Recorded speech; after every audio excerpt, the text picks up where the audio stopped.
Hey guys, it's the AK Geek here. Got a new addition to the AK collection to show you. This is a Zastava M90. Just got this picked up yesterday. And this is my answer to the Russian ammo ban. As along with many other AK guys, I do have a decent amount of 7.62 and 5.45 stocked up, but in the long term, I wanted something that could, I guess you could say, replace my 74 as kind of my, go-to rifle because out of all the calibers that have been really affected by the Russian ammo ban, 5.45 has definitely taken the biggest hit because Russia was really the only main importer of the ammunition. I know there's been a lot of companies out there that have promised, hey, we're going to make this caliber this, and as of right now, it's just empty promises from these companies until we actually start seeing results. So until we actually start seeing some of that ammunition come into the country, or if it's going to be made domestically, that's all it is talk at this point. So I feel like it is a smart thing for anyone who is an AK fan to gradually start making their way over to some of the more NATO chambered Kalashnikovs if they're really wanting to continue to run the platform, if they're wanting readily available ammunition in the future. And for the AR guys that say, hey, we really don't care, well, it's sad to tell you, the ammunition costs are going to skyrocket once the Russian ammo gets off of the market. So that's something else to take into consideration. It affects everybody, not just AK fans.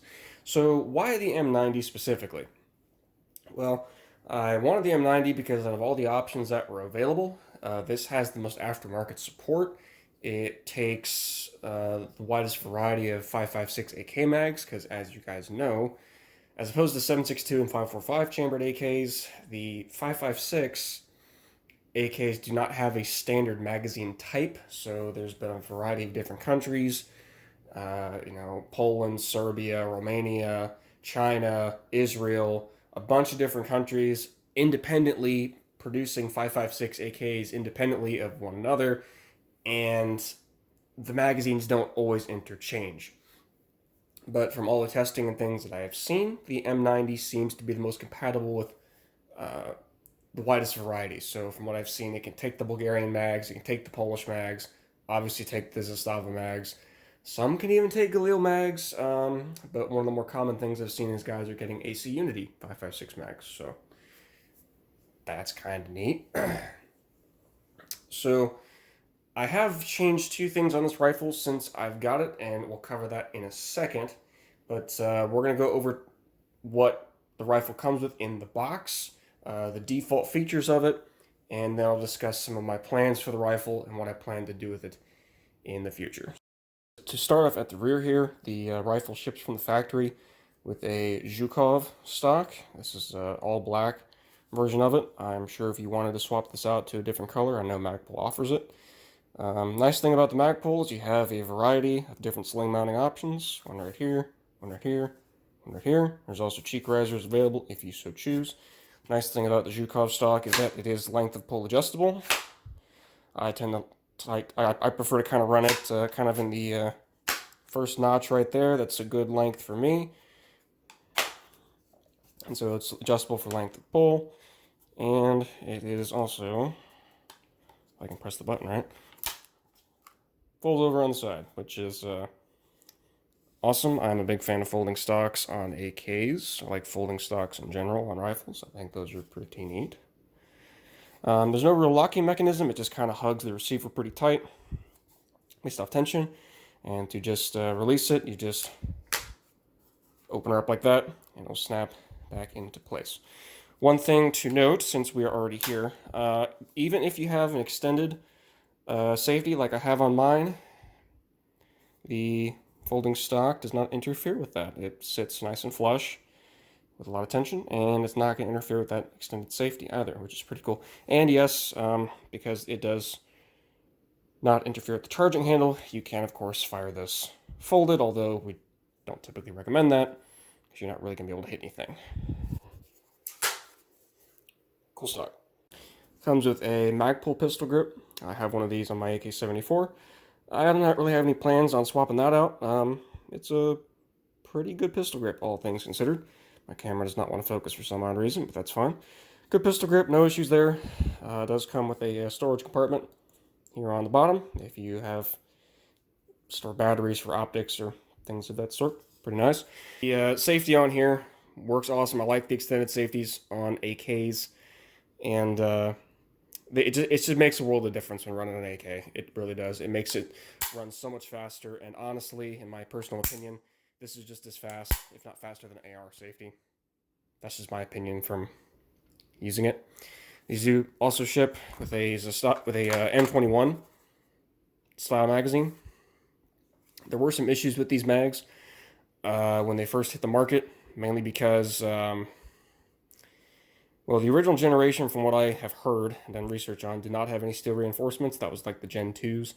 This is the Gen 3 variation that does have the steel reinforcements on it.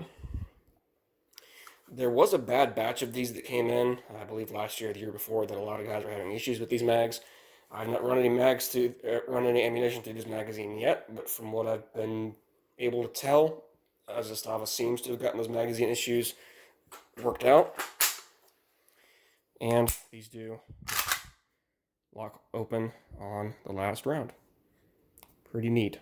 Before I forget, the default safety that comes with the rifle does have the notch cut out as well to lock the bolt hole open when you're not firing the rifle. This has no tactical advantage whatsoever to it. This is just mainly for when your guys are at a range, and you have to a lot of ranges like to have you lock your bolt open when you're going down range to swap out your targets and stuff like that. That's why that's there.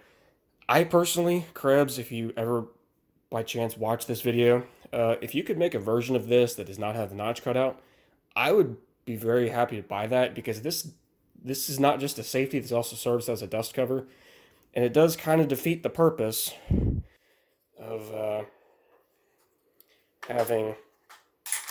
It kind of defeats the purpose of it being a dust cover when there's a large opening right there for dirt and crap to get into it when you're not shooting. So this is just a minor pet peeve. But if you care to have that bolt hole open, it does technically come with it by default on the standard safety. Comes with a standard Yugo/Serbian side rail, which I'll be certainly taking full advantage of. There's a lot of good proprietary optics mounts for the Yugos now, and they mount super low to the receiver, and they work really well. Not sure on the make and model I want to get yet, but as soon as I do, I'll be sure to let you guys know. This does ship with some Hogue handguards, and I'll show you here in a second. These handguards do also ship with some rail sections that you can put on the bottom and put in these little slots right here. As far as out of the box, this is a very, very comfortable handguard. I got no issues with it whatsoever in terms of comfort and shootability.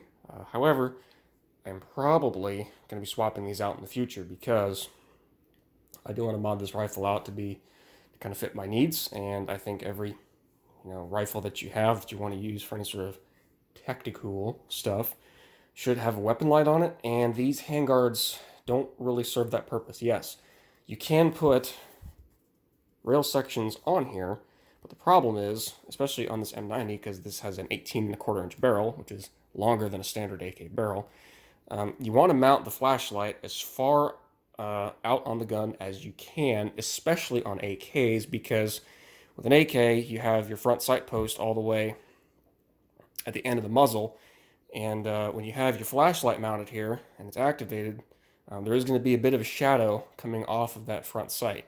So you want to get this flashlight moved out forward to mitigate that as much as you can. And these rail sections, even if you get like a more forward bias flashlight mount, it's going to be sitting really far back on the handguard, which I'm not crazy about. So what I'm more than likely going to do is end up getting a TDI Arms Yugo handguard, because the M-block sections are right up close to the end of the retainer, and that'll best suit my needs. Now, elephant in the room here is one of the main selling points of this rifle, and this is the adjustable gas block. And you have 3 settings. Let's see if they're going to come up on camera or not. There's one setting. It's in setting 2 right now, and there's setting 3. So out of the box, it says a disclaimer for anyone wanting to get an M90. Just because there is a little notch in here that you could pry open and manually move this, do not adjust the gas block with this retaining lever when the rifle is fully assembled. Do not do that because this is a spring. And if you bend this, you can weaken it, and that can cause this adjustable gas block to move on its own. And that can cause the rifle to be unreliable and short strip. If you want to adjust this, disassemble the rifle first, set it to the position you want, then reassemble your rifle. This has been shown in AK Operators Union's videos. This has been shown in a bunch of other YouTubers that have been testing this thing. And it even says it in the Zastava manual. So if you want to adjust this gas block, do not adjust it unless the rifle is disassembled first. According to the manual, they want you to keep that for a break-in. They want you to keep it on setting 2 for about 200 to 300 rounds, and then you can safely move it to setting 1. I'm not sure what I'm going to do with that yet because, in my opinion, for a go-to-war rifle, I would prefer my rifle to be a little overgassed than undergassed, which is why AKs are overgassed to begin with. Most people don't realize that. It's for reliability reasons. So if there's dirt and mud and hostile environments, you want your rifle a bit overgassed to be able to extract and feed reliably, right?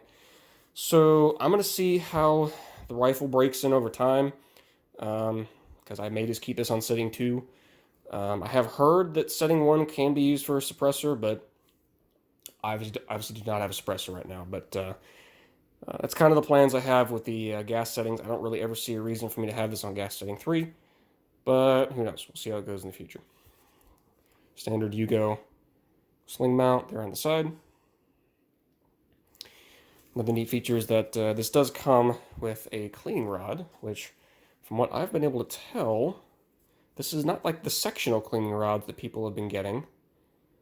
This is a full-length cleaning rod for this, and it seems to fit perfect.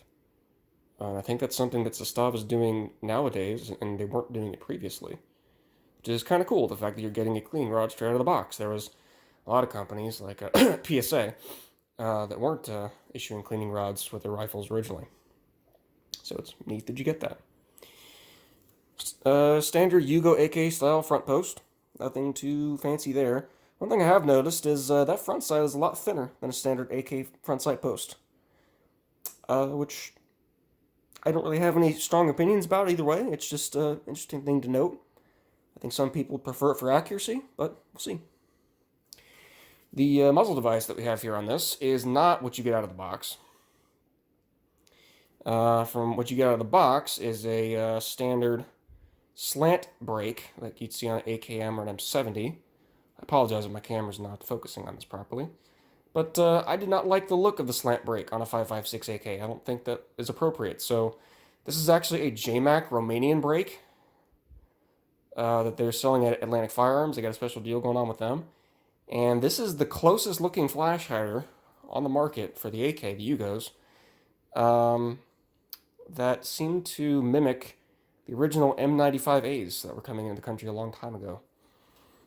And I think that just looks really good on this rifle, especially the fact that it's a longer barrel, 18-inch rifle. I think it looks pretty rad. Has a standard AK thread pitch, so all your standard muzzle devices that will fit any AKM or 7.62-39 AK will totally fit this rifle. All in all, guys, I would say I'm pretty satisfied with this purchase. I'll be excited to show you my progress on this rifle and the mods I do to it in the future.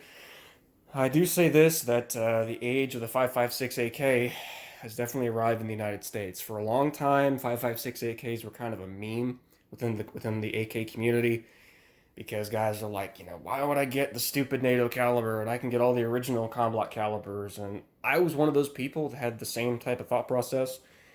But in reality, real world politics have gotten involved, and the odds of us ever getting real cheap Russian ammo that we can stock up on, those days are gone. And in certain calibers even that were at least somewhat common within the AK community, like 5.45, they will not be as common nor as cheap anymore. So the age of the 5.56 AK is here. Guys are going out and buying these rifles in droves now, and I think for a good reason. And there's a lot of good options out there on the market. I just feel like the Yugo is the best option for those that are really wanting to get a rifle they can deck out and make their own.